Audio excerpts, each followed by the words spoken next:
వాహనదారులకు good news, pending చలాన్లపై discount offer. వాహనదారులకు కాంగ్రెస్ ప్రభుత్వం గుడ్ న్యూస్ చెప్పింది. ఎన్నికల మేనిఫెస్టోలో ఇచ్చిన హామీల్లో భాగంగా పెండింగ్లో ఉన్న ట్రాఫిక్ చలాన్ల పై భారీ డిస్కౌంట్ ఇచ్చేందుకు రెడీ అవుతుంది. ఈ మేరకు పోలీస్ శాఖ ప్లాన్ చేస్తుందన్నది సమాచారం. అయితే గతేడాది పెండింగ్ చలాన్లపై డిస్కౌంట్ ఇవ్వగా దాదాపు రూపాయలు 300 కోట్లు వసూలయ్యాయని ఈసారి అలాంటి ఆఫర్ ఇవ్వాలని పోలీసు అధికారులు ప్లాన్ చేస్తున్నారు. ఇందుకు సంబంధించిన ఉత్తర్వులు త్వరలోనే విడుదలయ్యే ఛాన్స్ ఉంది. పెండింగ్ చలాన్ల సంఖ్య భారీగా పెరిగినట్లు తేల్చిన పోలీసులు రాయితీ ప్రకటిస్తే వాహనదారులు చలాన్లు కట్టేందుకు ముందుకు వస్తారని భావిస్తున్నారు. అయితే గతంలో బైక్లపై 75%, మిగిలిన వాహనాలపై 50% రాయితీని ఇచ్చారు. ఆ సమయంలో కేవలం 45 రోజుల సుమారు 300. అంటే ఇప్పుడు ఎక్కువ శాతంగా హైదరాబాద్ సిటీకి సంబంధించినటువంటి దాంట్లో యువతకు కావచ్చు, ఆఫీస్కి వెళ్ళేటువంటి ప్రతి ఒక్క 2 వీలర్ మీద మ్యాక్సిమం చలాన్లు అంటూ కూడా ఈజీగా ఎంత లేదన్నా కానీ 1 కానీ 2 కానీ చలాన్లు ఉండే ఆస్కారం ఉంది. కాబట్టి ఇక్కడ నార్మల్గా మొత్తం చలాన్ కట్టమంటే ఎవరు ముందుకు రావడం లేదు. దాదాపు గతంలో ఏదైతే డిస్కౌంట్ పేరు మీద మనం వాహనదారులకు డిస్కౌంట్ ఇచ్చామో ఆ శాతంగా ఇప్పుడు డిస్కౌంట్ ఇస్తే మనకేమన్నా అవకాశం ఉన్నది డబ్బులు రాబట్టుకోవడానికి. చలాన్లు కట్టే యోచనలో కూడా వాహనదారులు ఉంటారంటూ కూడా పోలీస్ శాఖ సిబ్బంది ఆలోచన చేస్తూ ఉందంట. దీనికి సంబంధించినటువంటి ఉత్తర్వులు ఏదైతే ఉన్నాయో అవి కూడా తొందరలోనే జారీ చేసే అవకాశం ఉంది. ఎందుకంటే 45 రోజుల్లోనే సుమారు 300 కోట్లు. అంటే ఏ విధంగా కావాలంటే బైకులపై 2 వీలర్ వెహికల్ ద్విచక్ర వాహనాలపై 75%, మిగతా వెహికల్ల మీద 50% పెట్టడంతో అందరూ దాదాపు 2000, 3000, 1000, 500, 10,000, 8,000, 7,000 ఉన్నటువంటి చలాన్ల ఏదైతే ఉన్నాయో 75% అనగానే వాళ్ళు 10,000 ఉంటే 2,500 కట్టడం, అదేవిధంగా కార్ల వాళ్ళకి సంబంధించి 10,000 ఉంటే 5,000 కట్టడం, ఇలాగా తక్కువ అమౌంట్లో అయిపోతుంది. కాబట్టి ఎక్కువ శాతం వాహనదారులు కానీ ప్రజలు కానీ ముందుకు వచ్చే ఆస్కారం ఉందని కూడా దీనిపై ఒక మంచి ఆలోచన చేస్తూ ఉన్నట్టుగా తెలుస్తూ ఉంది.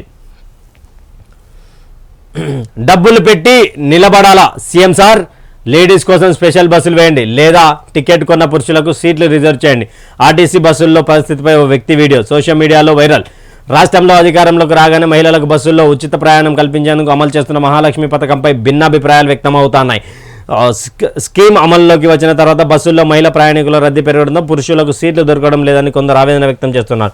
ఈ నేపథ్యంలో ఓ వ్యక్తి సీఎం రేవంత్ రెడ్డిని రిక్వెస్ట్ చేస్తూ చేసిన వీడియో సోషల్ మీడియాలో వైరల్గా మారారు. రేవంత్ రెడ్డి గారు, నేను హైదరాబాద్ నుంచి వస్తున్నాను. డబ్బులు పెట్టి టికెట్ కొనుగోలు చేసి సీట్లు లేకుండా నిలబడాలంటే మా వల్ల కావడం లేదు.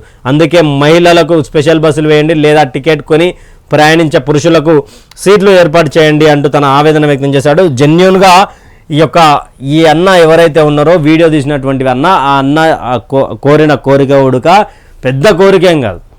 ఆయన కోరిన కోరిక జెన్యూన్ కోరిక. ఎందుకంటే ఇక్కడ సిటీ బస్సులో కానీ వేరే బస్సులలో కానీ ఎక్కువ శాతంగా మహిళలే తమ సీట్లని ఉన్నటువంటి సీట్లలో కూర్చోవడం వల్ల అక్కడ పైసలు పెట్టి టికెట్లు కొన్నటువంటి పురుషులకు ఇబ్బందికరంగా మారుతూ ఉంది. వాళ్ళు నిలబడి వెళ్ళాల్సినటువంటి కార్యక్రమంలో భాగంగా ఆయనైతే అంటే ఆయనకు మనసుకు బాధ అనిపించి, ఎందుకంటే పైసలు పెట్టి మనం బస్సులో ప్రయాణం చేస్తూ ఉన్నాం కాబట్టి మనకంటూ అంటే ఇక్కడ క్లియర్గా ఆర్టీసీ బస్సు ఏదైతే ఉన్నదో మహిళలకు సంబంధించి ఉచితం. దాదాపు దానివల్ల ఆటో కార్మికులు రోడ్డు మీదకి రావడం, అదేవిధంగా పురుషులకు సీట్లు ఎక్కువ శాతంగా దొరకకపోవడం, ఇవన్నీ కూడా జరుగుతూ ఉన్నాయి. మరి చూడాలి దీనిపై ఎలాంటి తుదిచరి కార్యక్రమం ఉండబోతుంది. అసలు నిజానికి కూడా ఇన్ని రోజులు బస్సులలో మహిళలకు కేటాయించిన సీట్లు మహిళలనే కూర్చొనిద్దామనే ఒక స్లోగన్ ఉంటుండే బస్సులలో. ఇప్పుడు పురుషులకే కేటాయించిన సీట్లను పురుషులను కూర్చొనిద్దామనే ఒక స్లోగన్ తీసుకురావాలంటూ కూడా అన్న మాట్లాడిన వీడియోలో మాట్లాడుతూ చెప్పినటువంటి విషయం. మేము డబ్బులు పెట్టుకుంటున్నాం కాబట్టి దాదాపు పురుషులకు ఎవరైతే డబ్బులు పెట్టుకుంటున్నారో వాళ్ళకు సీట్ ఇప్పించే బాధ్యత మీదే. ఎందుకంటే మహిళలకు ఉచిత బస్సు పెట్టింది కూడా మీరే కాబట్టి మేము మహిళలకు ఉచిత బస్సు పథకాన్ని వద్దు అనట్లేం కానీ డబ్బులు పెట్టుకుంటున్నాం కాబట్టి మాకంటూ సీట్ కేటాయించాలి. లేదంటే మహిళలకు సపరేట్గా ఫ్రీ బస్ అనే కేటగిరీ ఉన్నది కదా, దానికోసం స్పెషల్గా బస్సులు రన్ చేయండి కూడా ఈ యొక్క వీడియో వైరల్ అవుతుందని కూడా రాసుకుంటూ వచ్చింది.